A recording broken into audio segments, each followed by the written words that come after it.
പടം വരച്ച് കൊടുക്കാൻ ബബ്ബൻ പറഞ്ഞിട്ടുണ്ട്. നാളെ കാലത്ത് അങ്ങോട്ട് ചെയ്യണം. നിങ്ങളും വരാമോ ഒരു സഹായത്തിന്? പടം വരയ്ക്കാനൊന്നും ഞങ്ങൾക്കറിയില്ല. വരയ്ക്കണ്ട, സാധനങ്ങളൊക്കെ എടുത്തു തരാൻ ഒന്ന് കൂടെ നിന്നാൽ മതി.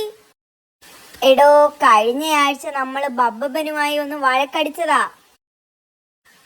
നമ്മളോ? താനല്ലേ? ഹാ, ഞാനെങ്കിൽ ഞാൻ. വഴക്കടിച്ച സ്ഥിതിക്ക് മൂപ്പരെ ഒന്ന് സന്തോഷിപ്പിക്കുന്നത് നല്ലതാ. അതുകൊണ്ട് കരടിച്ചേട്ടനെ സഹായിക്കാൻ നമുക്കും പോകാം. അത് കണ്ടാൽ ബബ്ബന്റെ മനസ്സലിയും. കരടിച്ചേട്ടാ, മൂപ്പര് ഞങ്ങളുമായി അത്ര രസത്തിലല്ല. എന്നാലും ഞങ്ങൾ വരാം.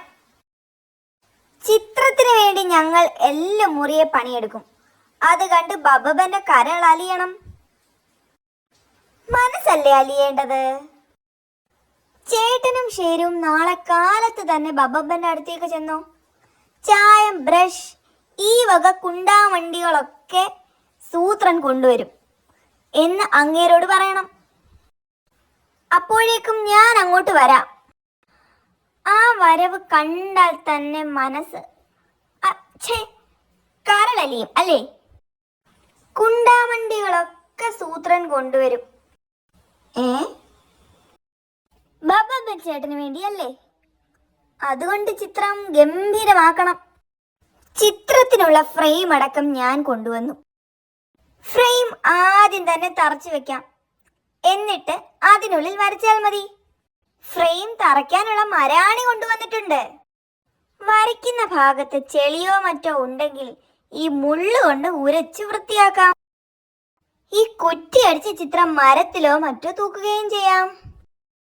നിർത്തടോ, നീ എന്നെ ആണി അടിച്ച് കെട്ടി തൂക്കും അല്ലടാ?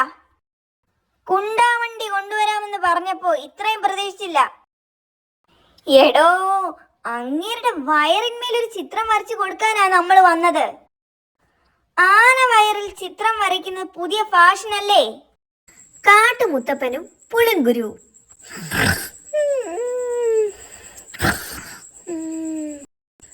കുഞ്ഞേ, ഞാൻ പ്രത്യക്ഷപ്പെട്ടിരിക്കുന്നു. കണ്ണു തുറന്ന് വരം ചോദിക്കൂ. വേഗം പറയൂ കുഞ്ഞേ, എന്താ മറന്നുപോയോ?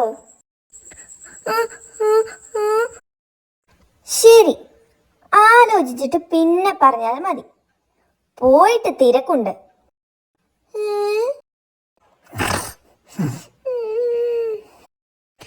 ആലോചിച്ചോ? എന്താ വേണ്ടത് പറയൂ.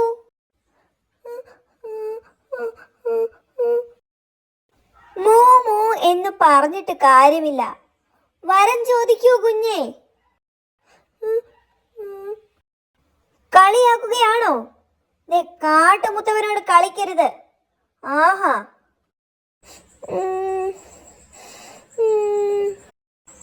ഇനിയെങ്കിലും ഒന്ന് പറ, എന്തു വരം വേണമെന്ന്?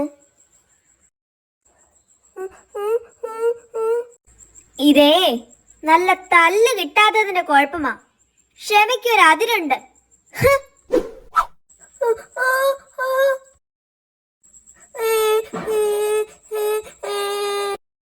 പാവം, കരച്ചില് തുടങ്ങി. ഈ കാട്ടുമുത്തപ്പന്റെ ഒരു കാര്യം. എന്താ മോനെ, കാട്ടുമുത്തപ്പൻ വന്നിട്ട് മോൻ എന്താ ഒന്നും ചോദിക്കാഞ്ഞത്? ഓ, ഇവന് മിണ്ടാൻ പറ്റുന്നില്ല. തൊണ്ടയിൽ എന്തോ തടഞ്ഞതാ. വാ, വൈദ്യരെ കാണാം. തൊണ്ടയിൽ പുളിങ്കുരു കുരുങ്ങിയതാ. ഈ മരുന്ന് കഴിച്ചോ, ശരിയാവും. തൊണ്ട ശരിയായല്ലോ. ഇനി മുൻ ധൈര്യമായി കാട്ടുമുത്തപ്പനെ പ്രത്യക്ഷപ്പെടുത്തിക്കോ. ശരി. കാട് കുലുക്കുന്ന കൊമ്പനായി കൺമുന്നിൽ കാട്ടുമുത്തപ്പനെ കാണുമാറാകണം. ഇതിപ്പോ 4ാമത്തെ തവണയായി. വരം ചോദിക്കുന്നോ ഇല്ലയോ? വരം വേണ്ട, ഇതങ്ങ് തരാനാ വിളിച്ചത്. അയ്യോ, എന്റെ കൊടുങ്കാട്ടുമുത്തപ്പാ. കാര്യം അറിയാതെ പിള്ളേരെ തല്ലരുത് കേട്ടോ. പുളിങ്കുരു തൊണ്ടയിൽ തടഞ്ഞത് ശരിയാക്കാനാ ഞാൻ നേരത്തെ വിളിച്ചത്.